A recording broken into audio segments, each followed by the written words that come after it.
Is the lady's identification valid? Papers are in order. Face matches the photo in the book and the fingerprints look authentic enough. I guess this must mean today's another wedding anniversary, huh, Miss Lane? That's Mrs. Luthor, gentlemen.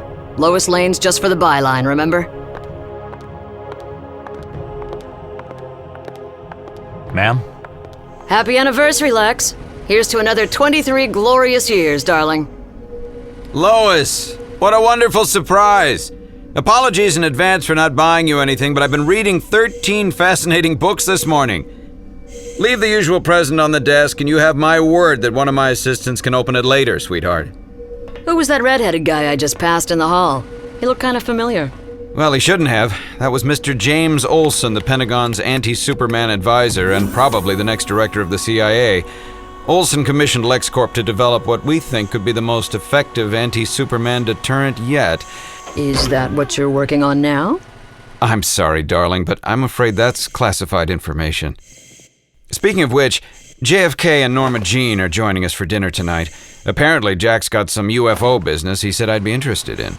Oh, Lex, don't you ever stop. This was supposed to be the one night of the year we always guarantee we're going to spend some time together. You don't understand, Lois. Jack tells me Brainiac and Superman aren't the only aliens who visited the Earth. It seems that another alien crashed in Roswell, New Mexico back in 1947, and the United States of America have an extraterrestrial of our very own. They say the passenger sustained terrible injuries when the ship crashed and died a little later, but an object was recovered from his finger, which interests me enormously. Hoover covered up the incident, hid the body inside some desolate airbase, and then erased said airbase from the map. All fairly standard procedure. Checkmate, incidentally. Listen, bring Norma Jean and Jack to dinner if you want, Lex. I'm not sure I even care anymore. Oh, of course you still care, Lois Luthor. Why else would you have chosen to live alone all these years, eh?